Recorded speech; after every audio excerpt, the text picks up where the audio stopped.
Getting back to the subject of rejection. Rejection, this experience that you think that you're isolated and no one can understand. Because that's what people perceive. They shut everyone out.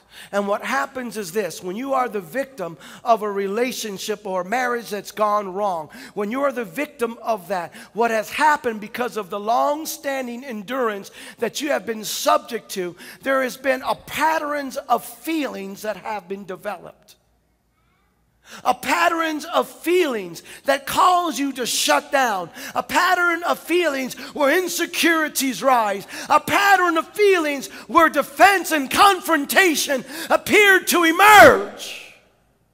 And the reason why it emerges is because the pattern of feeling is set off with the introspection of thought or the reflection of the past relationship that you begin to transpose into other relationships.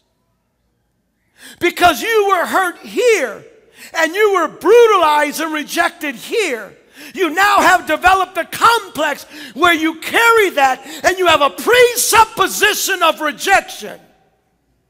That every time something doesn't comply as you perceive it, you see it as rejection.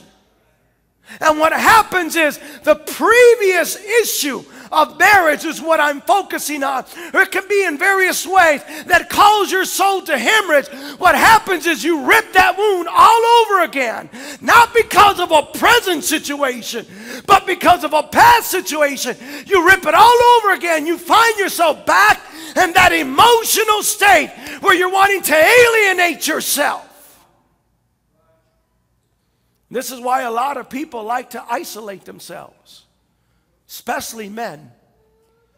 Men do not like to deal with their emotion. We're tough. We're fighters.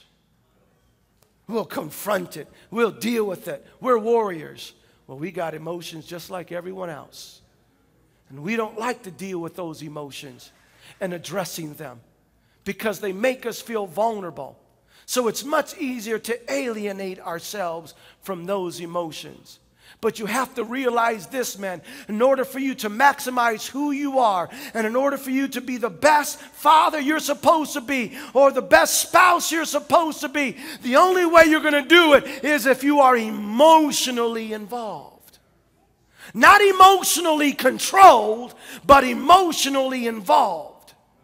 Not emotionally dominated, but emotionally involved.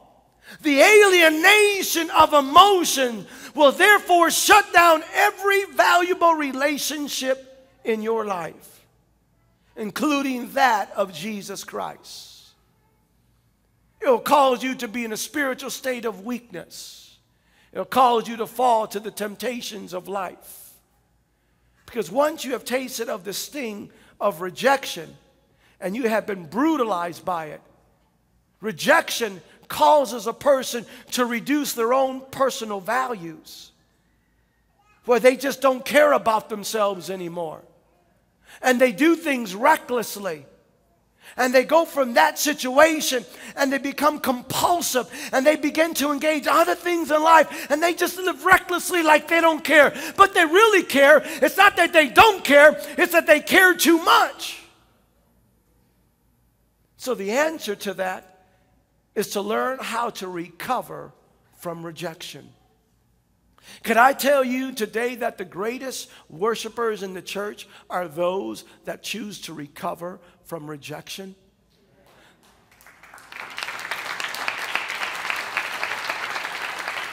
If you choose to recover from rejection, you can be one of the greatest Christians that this community has ever known. If you choose